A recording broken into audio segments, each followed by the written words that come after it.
Good evening, friends, and welcome to Sleepy Time Tales, a podcast aimed at helping you to get a good night's sleep.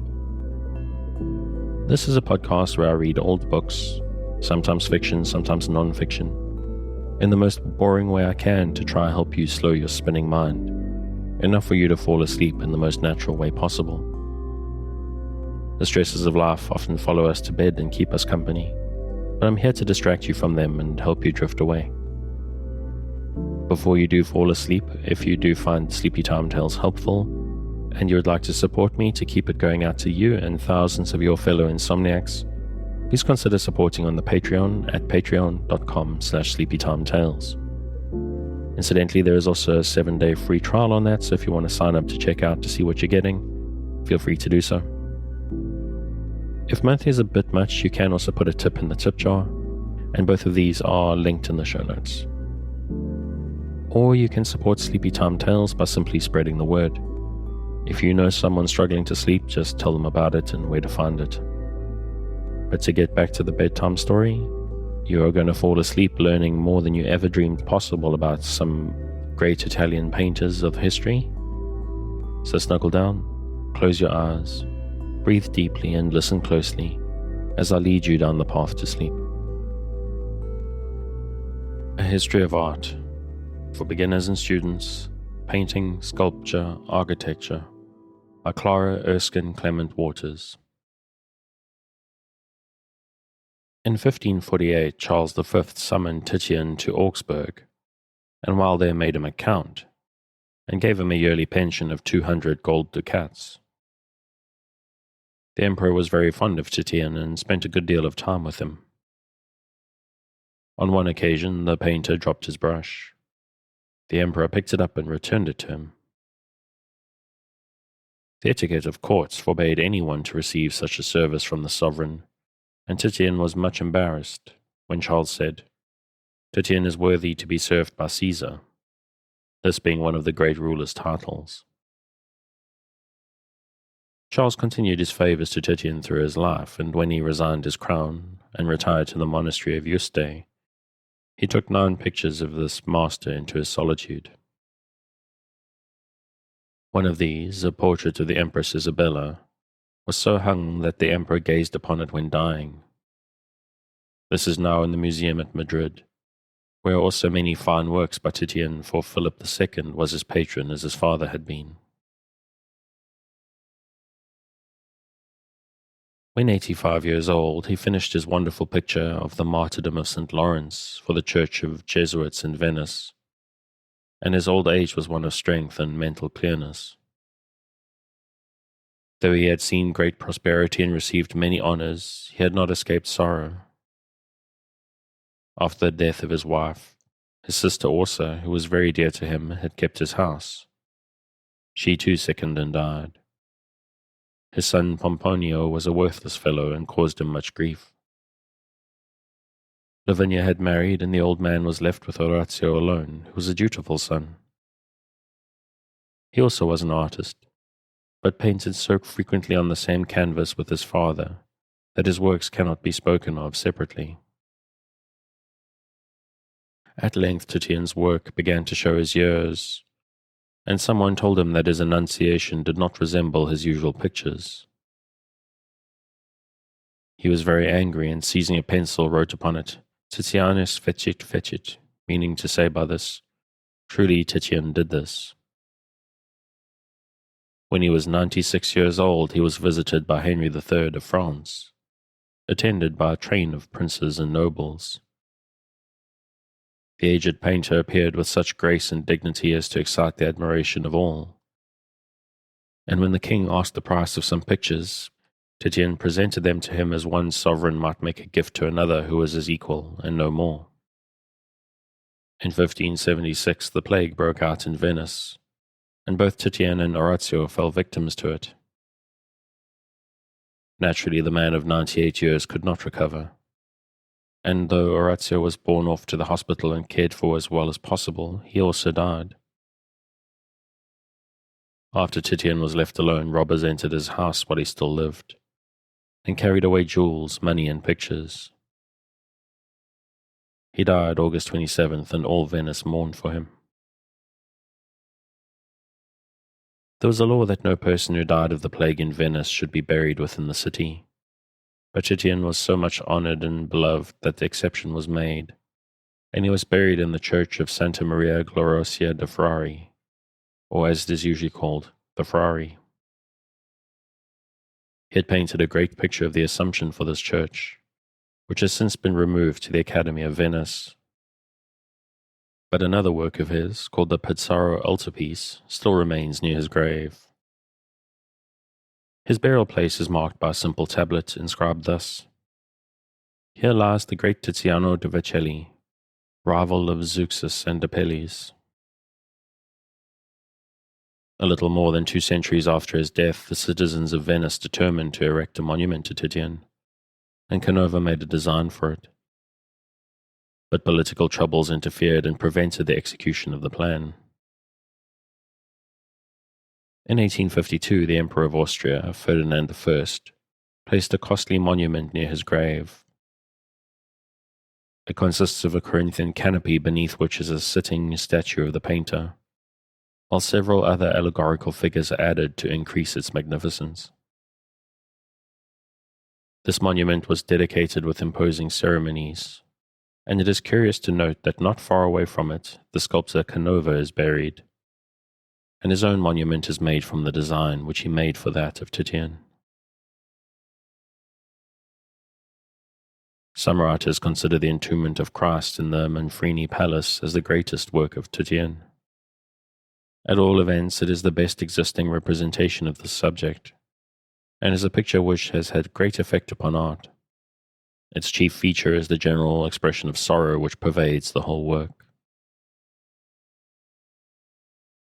Titian gave a new importance to landscape painting by making backgrounds to his pictures from natural scenery, and then not as if it was merely for the sake of a background, but in a manner which showed his love for nature, and in fact he often rendered it with poetical significance.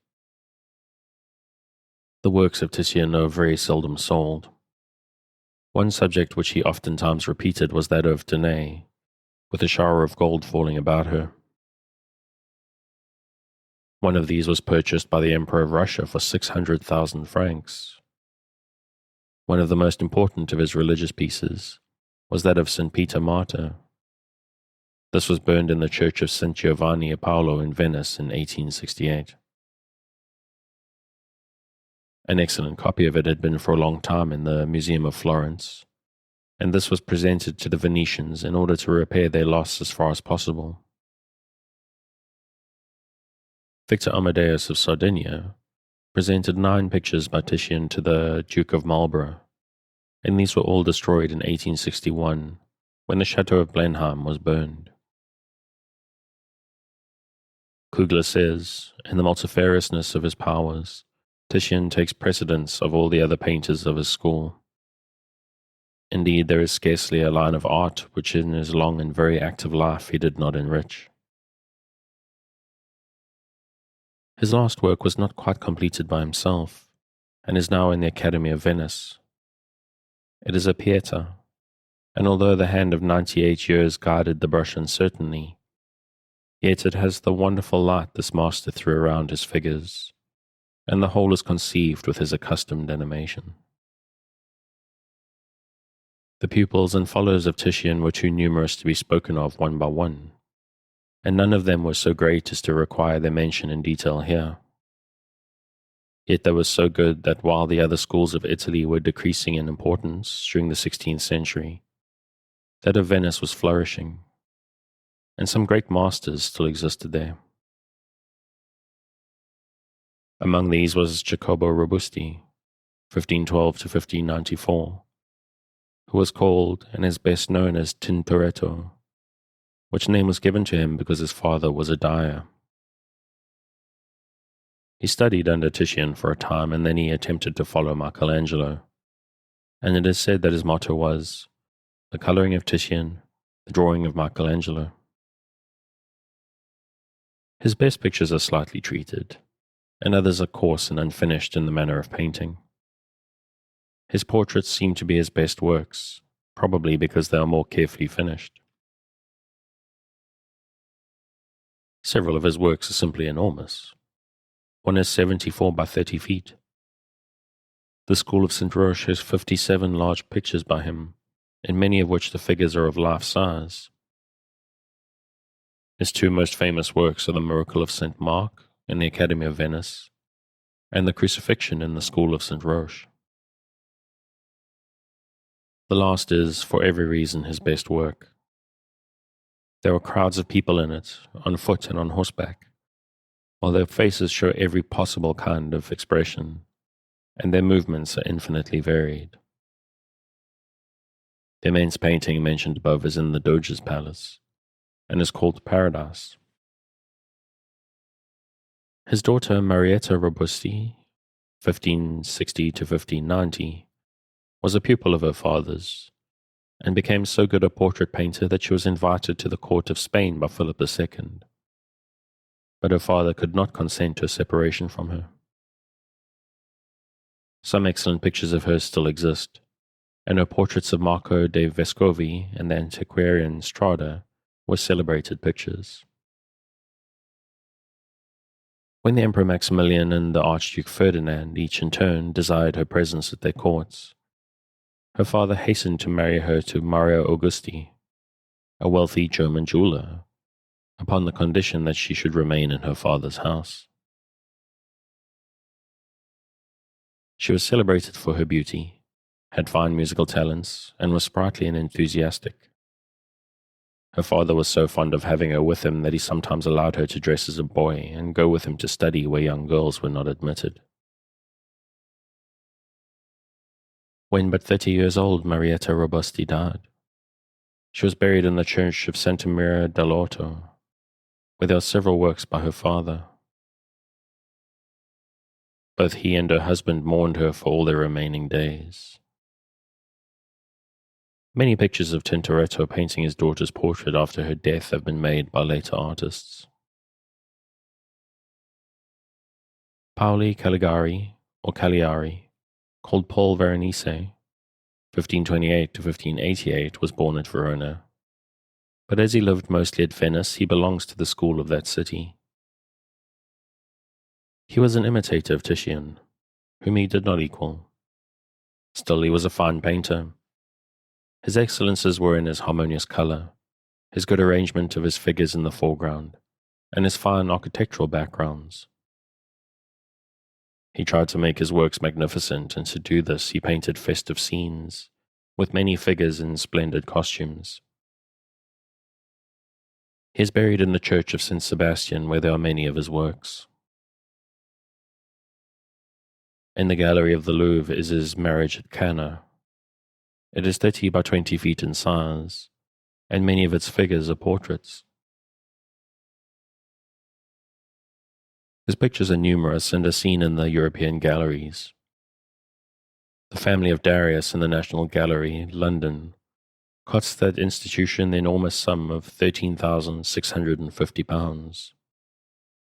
It was formerly at the Pisani Palace, Venice, and was said to have been left there by Veronese as a payment for his entertainment during a visit he had made in the palace.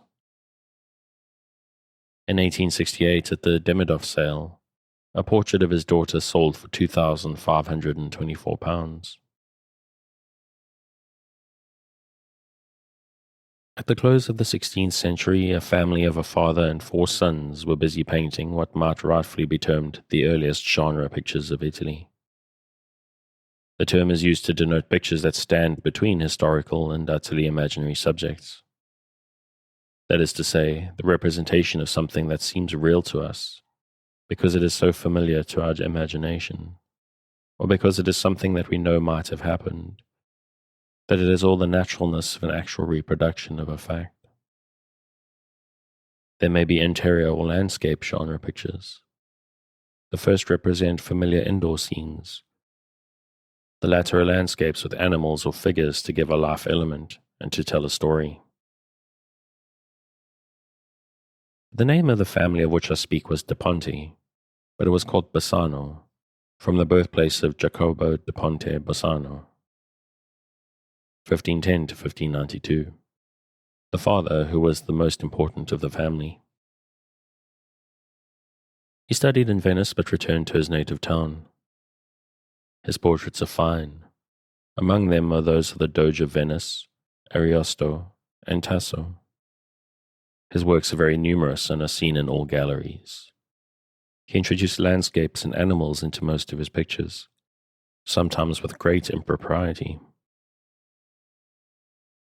We come now to Antonio Allegri, called Correggio, 1493 to 1534, who was born at the end of the 15th, but did his work in the beginning of the 16th century. His name of Correggio is that of his birthplace, and as he was not born at any of the great art centers and did not adopt the precise manner of any school, he with his followers stand by themselves. And yet, because his principal works were done at Parma, he is sometimes said to be of the school of Parma. When Correggio was 13 years old, he had learned to draw well. He studied under Andrea Mantegna and his son Francesco Mantegna. From these masters he learned to be very skillful in drawing, especially in foreshortening or in representing objects seen aslant. But though he learned much of the science of art from his teachers, his grace in movement and his exquisite light and shade are all his own, for they did not possess these qualities. Foreshortening is so important that I must try to explain it. And, as Correggio is said to be the greatest master in this art since the days of the Greeks, it is quite proper for me to speak of it in connection with him. The art of foreshortening is that which makes different objects painted on a plane or flat surface appear as if they were at different distances from the eye of the person who is looking at the picture, or as scenes in nature appear, where one part is much further off than another. To produce this effect, it is often necessary to make an object, let us say, for example, an arm or a leg, look as if it was stretched forward out of the canvas, directly toward the person who is looking at it. Now, the truth is that in order to produce this effect, the object is often thrown backward in the drawing. Sometimes also it is doubled up in an unnatural manner and occupies a small space on the canvas, while it appears to be life-size when one looks at it. A Christ in Glory painted by Correggio in the cupola of the Church of St. Giovanni Evangelista in Parma is a fine piece of foreshortening. The head is so thrown back and the knees are so thrown forward that the whole figure seems to be of life-size. Yet if the space from the top of the head to the soles of the feet were measured, it would be found to be much less than the height of the same figure would be if it were drawn in an erect position. I have already explained the meaning of chiaroscuro, and this delicate manner of passing from light to shade was another quality in the works of Correggio. It is even seen in his early works, as for instance in the beautiful Madonna di San Francesco, now at Dresden, which he painted when he was but 18 years old. When this master was 26 years old, he married Girolama Nolini, and about the same time he was summoned to Mantua by the Duke Federico Gonzaga. During 11 years after his marriage, he was occupied with works in Mantua, and with his great frescoes at Parma. In 1530 he returned to Correggio and there passed the remainder of his life. That he held a high position is proved by certain records of his life, among which is the fact that in 1533 he was invited to be one of the witnesses of the marriage of the Lord of Correggio. It is said that when this painter saw one of the great works of Raphael, he exclaimed enthusiastically and thankfully, "I too am a painter."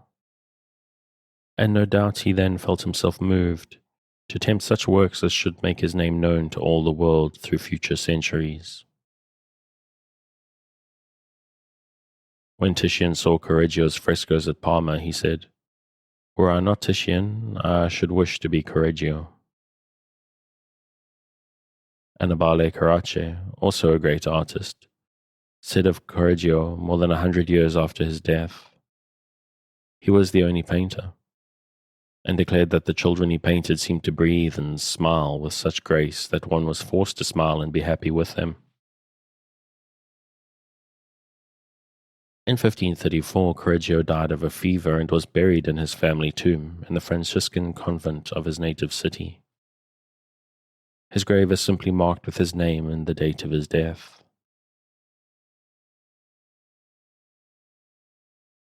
Some of his oil paintings are very famous. One at Dresden representing the Nativity of the Savior is called the Notte, or Night, because the only light on the picture comes from the halo of glory around the head of the Holy Child. Correggio's Reading Magdalene is in the same gallery. Probably no one picture exists which has been more universally admired than this. There was a larger work of his representing the shepherds adoring the infant Saviour at Seville in Spain.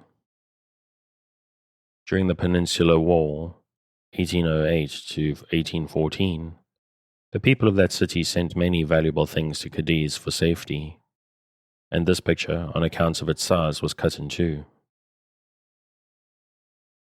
By some accident, the two parts were separated, but both were sold, and the purchaser of each was promised that the other portion should be given him. From this much trouble arose, because both purchasers determined to keep what they had, and each claimed that the whole belonged to him. And as they were equally obstinate, the two parts of the same work have never been reunited. Fortunately, each half makes a picture by itself. The frescoes at Parma are the greatest works of this master, and it is very interesting to visit that quaint old city.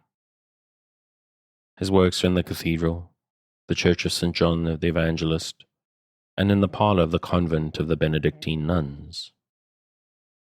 This last is a wonderful room. The ceiling is arched and high and painted to represent an arbor of vines with 16 oval openings, out of which frolicsome children are peeping, as if in passing around behind the vines, they had stopped to look down into the room. The pictures here will make you understand the effects. Beneath each of these openings or lunettes is a half-circular picture of some mythological story or personage. Upon the wall of the parlor, above the mantel, there is a picture of Diana, the goddess of the moon and the protector of young animals, which is a beautiful picture. When Correggio worked on the frescoes at the Church of St. John, he lived much in the monastery connected with it. The monks became very fond of him, and made him a member of the congregation Cassinense. The poet Tasso was also a member of this fraternity. This membership gave him the right to share in the masses, prayers, and alms of the community, and after his death the same offices for the purpose of his soul would be performed as if he had been a true monk. The works of Correggio are very rarely sold. The Madonna in the National Gallery, London, known as La Vierge was formerly in the Royal Gallery at Madrid. During the French invasion of Spain, Mr. Wallace, an English artist, obtained it. It is painted on a panel and is 13.5 inches high by 10 inches wide. In 1813 it was offered for sale in London at £1,200. In 1825 it was sold in Paris for 80,000 francs. And soon after sold to the National Gallery for £3,800, or nearly $19,000. A copy of the Reading Magdalene was sold to Earl Dudley for £1,600, or more than $7,000.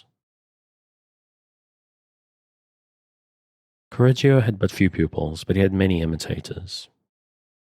The one most worthy of mention was Francesco Mazzulli, 1503 to 1540, called Il Parmigiano, or Parmigianino. He was not a great painter. The Vision of St. Jerome in the National Gallery, London, is one of his best works. It is said that during the sack of Rome in 1527, he was painting the figures of the Virgin and Child in this picture, and was so engrossed by his work that the invaders entered his studio and surrounded him before he was aware of their approach. And they, for their part, were so moved by what they saw that they went away and left him undisturbed.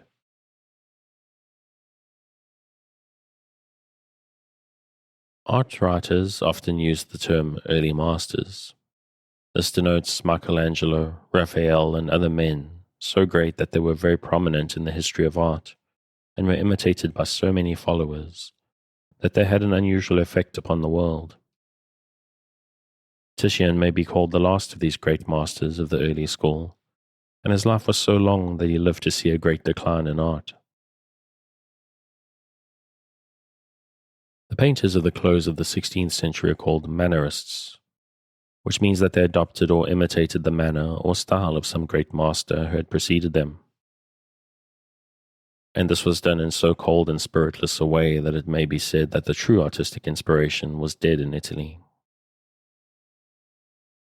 No one lived who, out of his own imagination, could fix upon the wall or the canvas such scenes as would befit a poet's dream, or serve to arouse the enthusiasm of those who saw the painted story born in the artist's brain.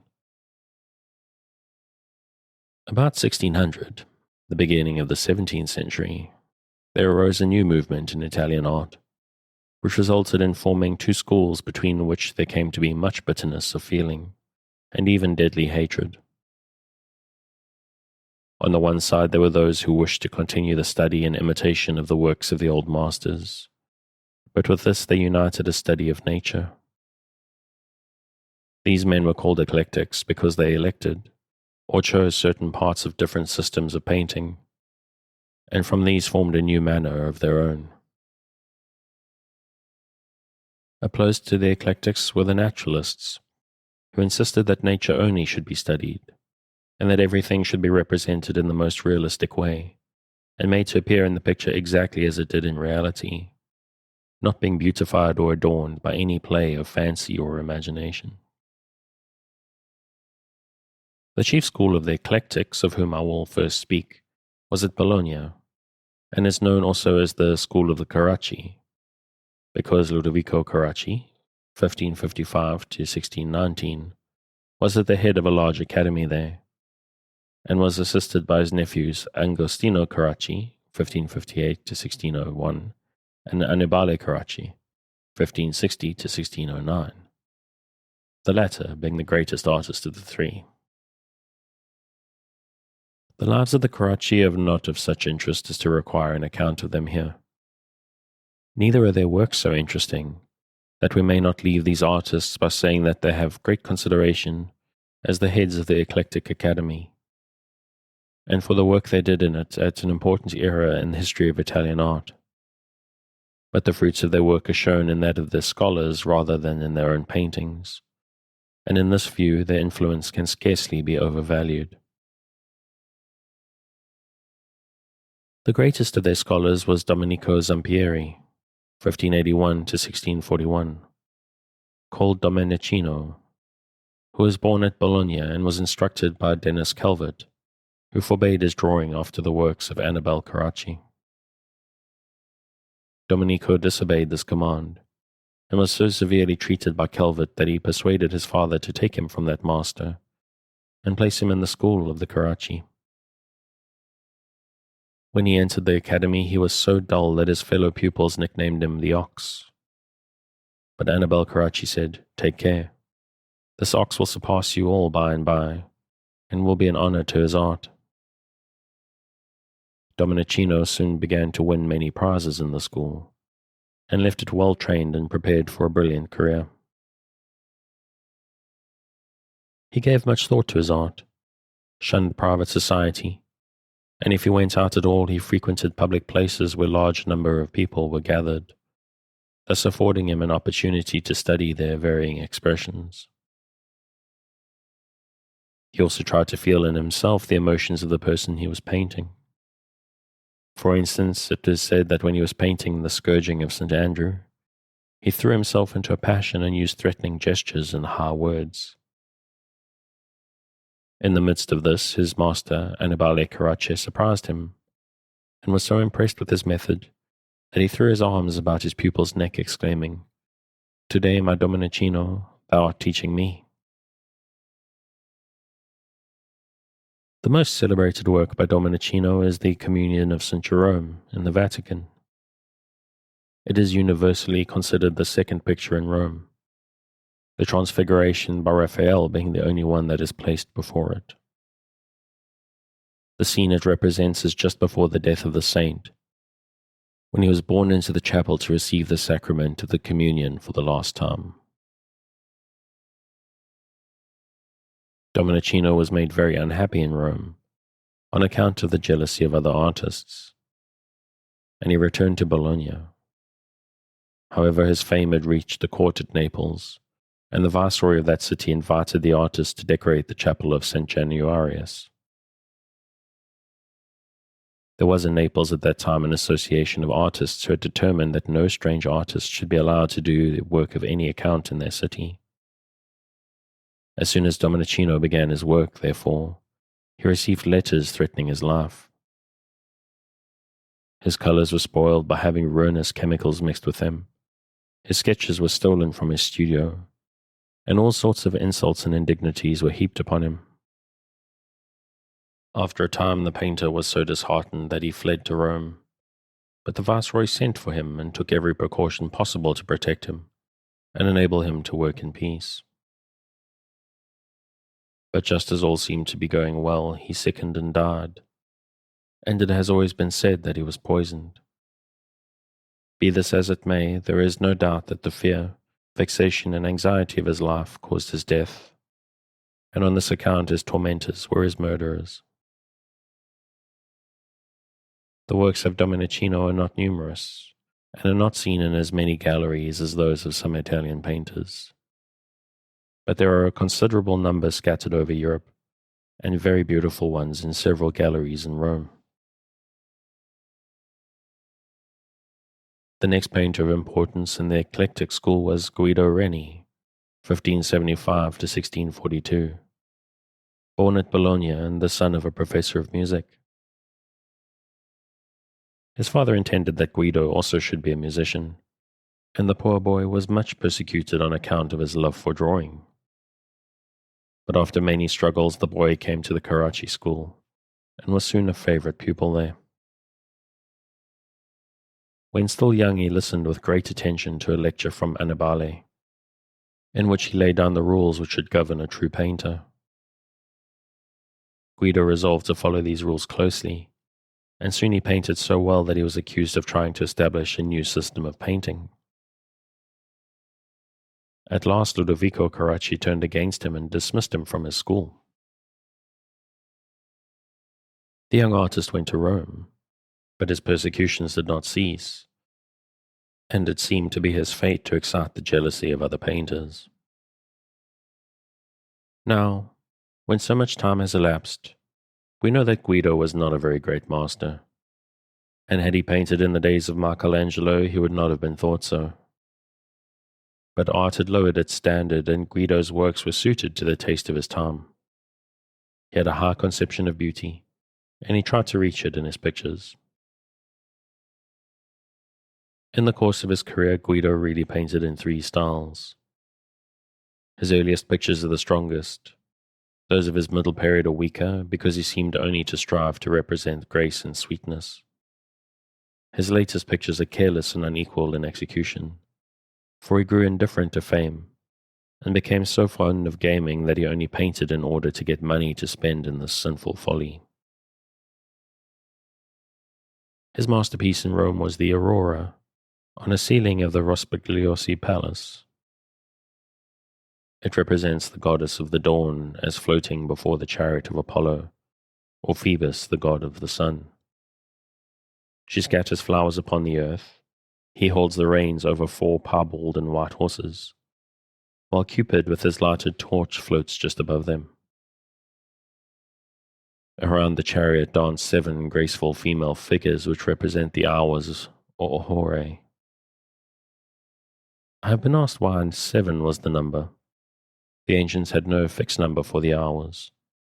Sometimes they were spoken of as 2, again 3, and even in some cases as 10.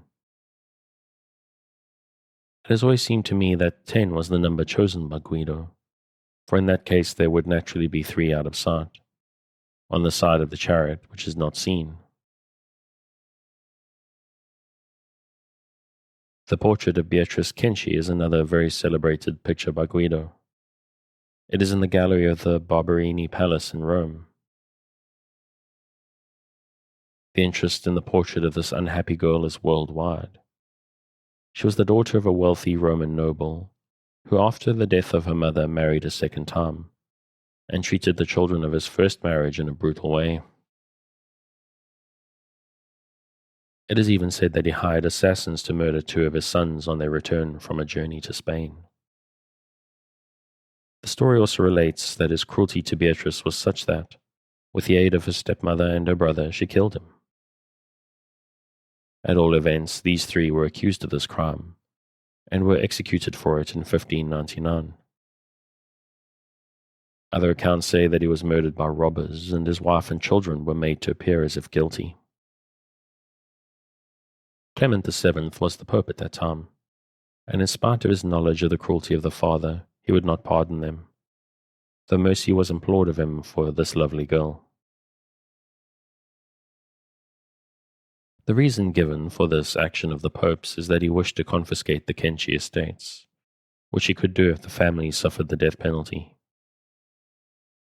So many reproductions of this sad face have been made that it is very familiar to us. It almost seems to have been the face of someone whom we have known.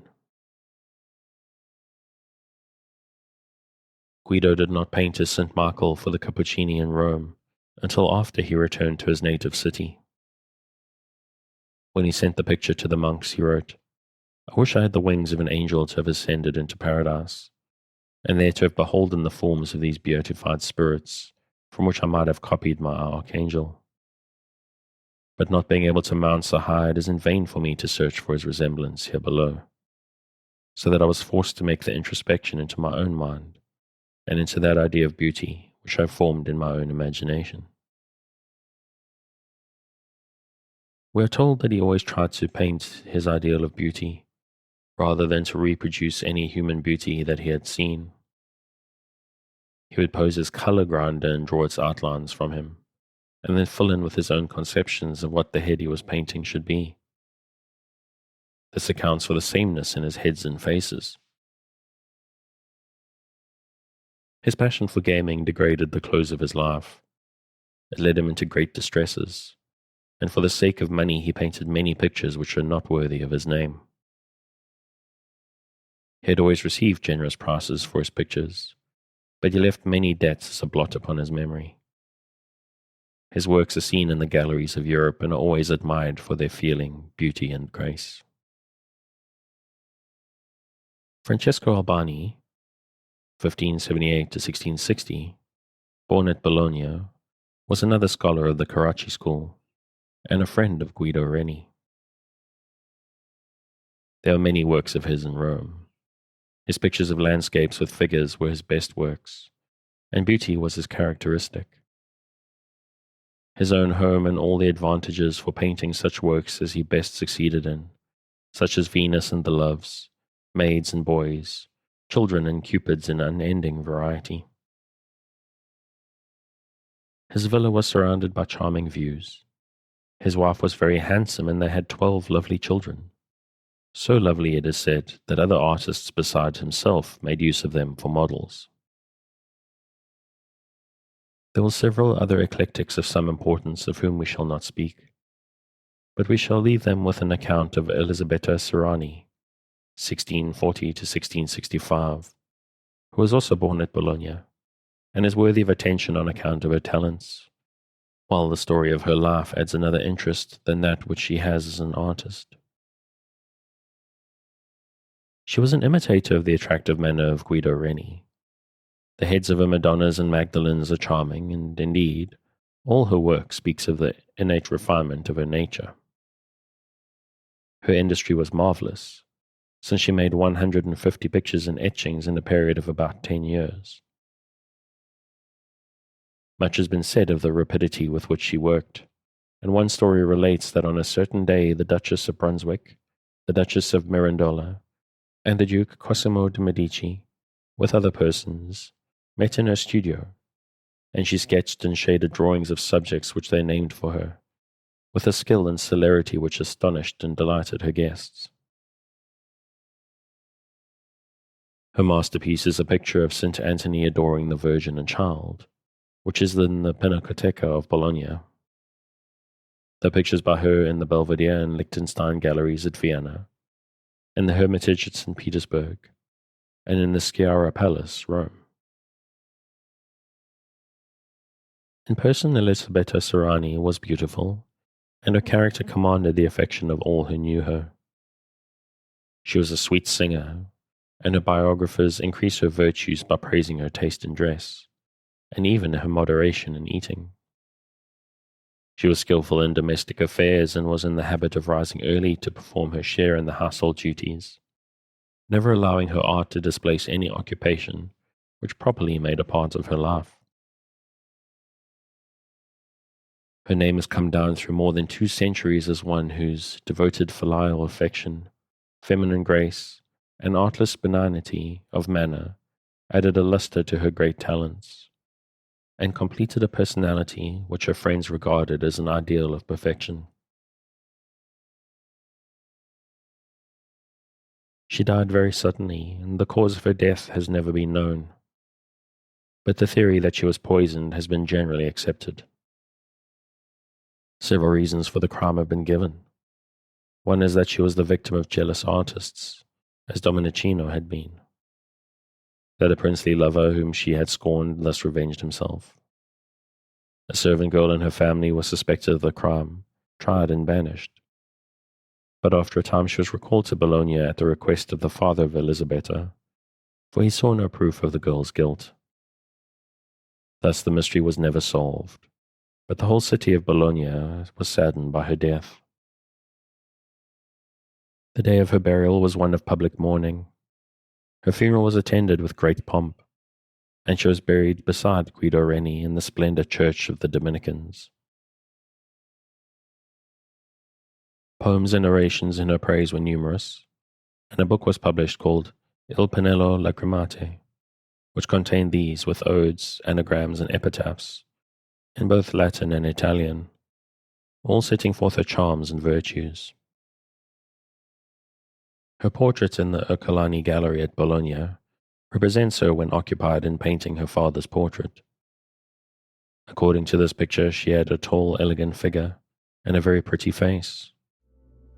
She had 2 sisters, Barbara and Anna Maria, who also were artists, but her fame was so much greater than theirs that she quite overshadowed them.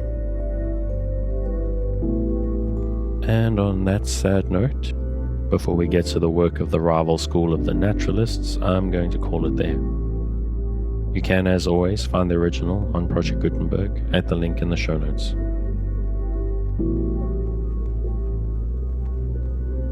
Thanks again for joining me on this episode of Sleepy Time Tales, the podcast designed around a bedtime story to help you to get a restful night. New episodes will be released every Sunday night to give you something fresh to help you rest in a new week. But make sure to follow or subscribe in whatever service you use so that you get your new episodes whenever they come out. Good night, and sweet dreams.